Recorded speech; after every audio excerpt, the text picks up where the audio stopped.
Je suis Yoboué Kwakuya Christelle. J'ai l'habitude de dire je suis la fille de Yoboué et l'épouse de Yoboué.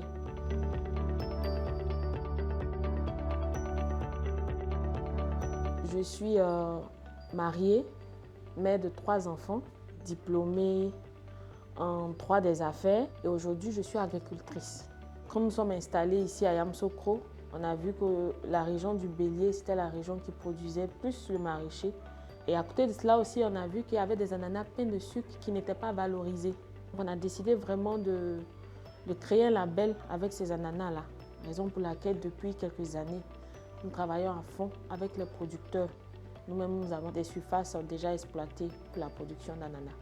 Le projet a pris forme en 2016.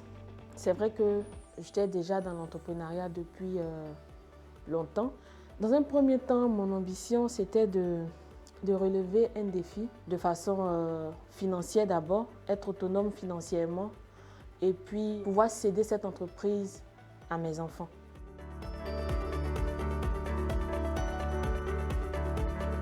Déjà, l'entreprise se rend au champ avec les producteurs et puis on fait la sélection des calibres.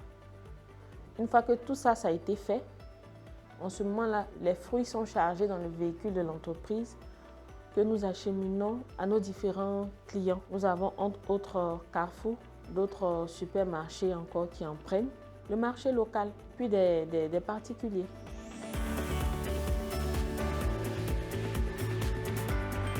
Les produits que nous proposons, ce sont les produits issus de notre agriculture. Quand j'ai démarré cette activité d'ananas plein de sucre, je n'ai pas cherché à vouloir m'imposer en tant que tel. J'ai d'abord cherché à comprendre. Et c'est en ce moment-là que j'ai entrepris certaines démarches de rencontrer les producteurs, de faire le point de tout ce qu'il y avait comme superficie exploitée. Et après cela, j'ai décidé de faire une campagne de sensibilisation pour fédérer les efforts. Les problèmes au niveau de l'agriculture sont énormes. À mon humble niveau, ce que j'ai pu déceler comme souci, j'essaie de le faire tant bien que mal. Premièrement, le foncier. Tous ces producteurs-là ne peuvent pas être financés parce qu'ils n'ont pas de papier sur leur parcelle. Quand vous n'êtes pas immatriculé, vous n'êtes pas identifié, comment la banque peut s'appuyer, peut décider de vous accompagner? Donc déjà en amont, nous, c'est ce qu'on essaie de faire. Tous nos producteurs qui sont des propriétaires, nous prenons sur nous de financer la certification foncière. Et une fois que ça c'est fait, on passe à une autre étape. On peut maintenant trouver des partenaires financiers pour vous accompagner dans votre production.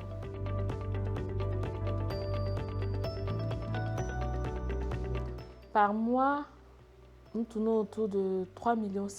Je pense que ça va continuer à évoluer puisque l'objectif pour nous, c'est de nous retrouver à l'international. Lorsque je me suis retrouvée au salon Fruit Attraction, j'ai vu que la Côte d'Ivoire n'était pas reconnue en tant que pays producteur d'ananas plein de sucre. Pourtant, depuis mon temps d'enfance, quand je passais pour me rendre à Boaké, je voyais tout le temps ces ananas-là.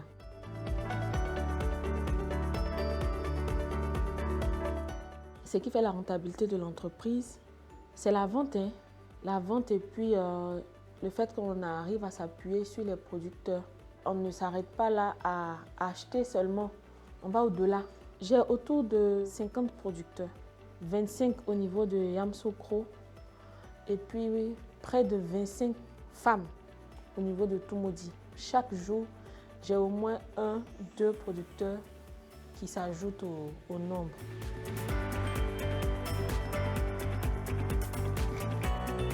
Quand vous regardez notre domaine agricole, on n'a pas beaucoup de personnes qui sont allées à l'école.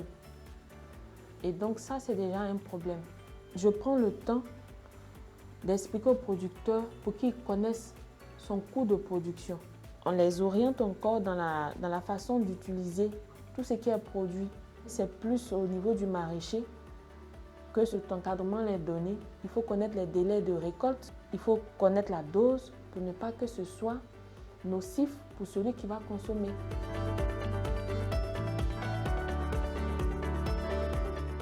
En tant que femme, je sais un peu plus ou moins les difficultés d'être mère et puis être en même temps entrepreneur. On a plus de femmes productrices. Ce qu'on essaie de faire avec ces femmes-là, c'est de permettre à ce qu'elles vivent vraiment de leur production, de leur savoir-faire. On veut même partir au-delà, puisqu'ils ne peuvent pas rembourser l'argent qui a été émis pour le certificat foncier. Ils cèdent quelques hectares à l'entreprise. Et ces hectares cédés-là, on peut créer des espaces où, pendant que maman est en train de travailler, l'enfant est juste à côté. Créer un cadre où, quand elles sont au champ, elles sont à l'aise de savoir qu'elles ont des enfants qui sont quelque part, qui sont bien gardés. Et en ce moment-là, elles pourront mieux travailler. Chez nous, cet ananas ici, là, en Côte d'Ivoire, on appelle ça ananas baoulé. Ananas sauvage. Quand on dit ça ici, ça veut dire que c'est de l'ananas qui pousse en brousse. On ne va pas prendre le temps de venir mettre des pesticides ou bien quelque chose, un produit pour l'emmener à maturité, non. On le laisse se développer tout seul et puis à la fin, on a le résultat, quoi. C'est vrai que je parle de développer, de créer un label pour cet ananas, mais tout en conservant les valeurs. Comment la production était faite par nos parents, par nos ancêtres, là.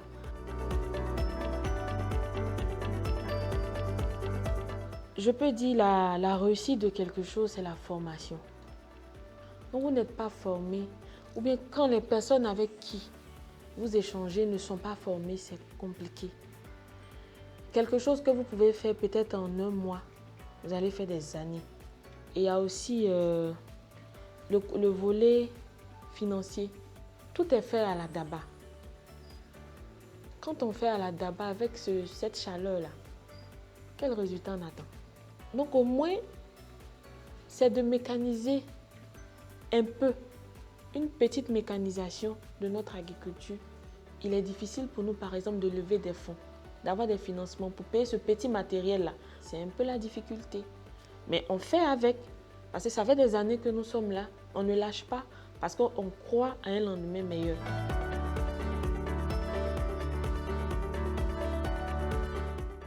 Aménager, en tout cas, une grande surface avec des systèmes d'irrigation. On va lui apporter la pluie au moment où il en a besoin pour ne pas que ça prenne le temps où il doit atteindre la maturité. On va essayer de trouver les meilleures distanciations pour augmenter la productivité.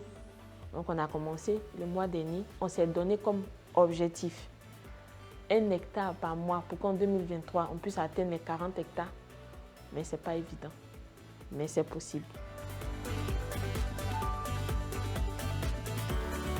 Ce que je dirais à un jeune qui veut entreprendre, c'est que rien n'est facile dans la vie.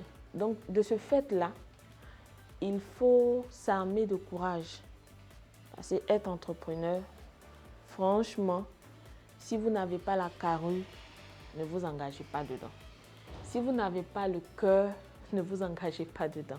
Quand vous démarrez, les débuts sont vraiment tumultueux.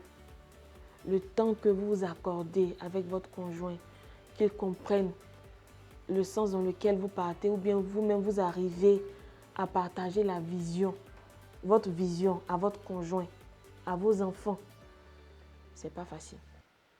Mais ce n'est pas impossible parce que il faut qu'il y ait beaucoup d'entrepreneurs pour ne plus qu'on parle de chômage. Parce que l'État ne peut pas tout faire. Il y a trop de problèmes à résoudre. Or, pour moi, un entrepreneur, c'est quelqu'un qui apporte une solution à un problème dans la société. Donc, ayez beaucoup de courage et puis croyez beaucoup en vous. Parce que beaucoup de personnes vont vous décourager. En se lançant dans l'entrepreneuriat, il y a un objectif qu'on s'est fixé. Il faut être concentré et aller jusqu'à sa vision. Voilà ce que je peux dire.